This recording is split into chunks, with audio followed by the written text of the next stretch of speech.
nakuhaan ko na asang buhi gyapon.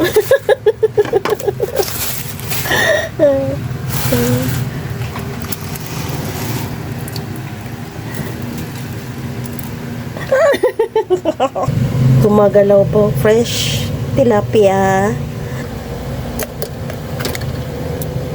Nagsasalita ka pa.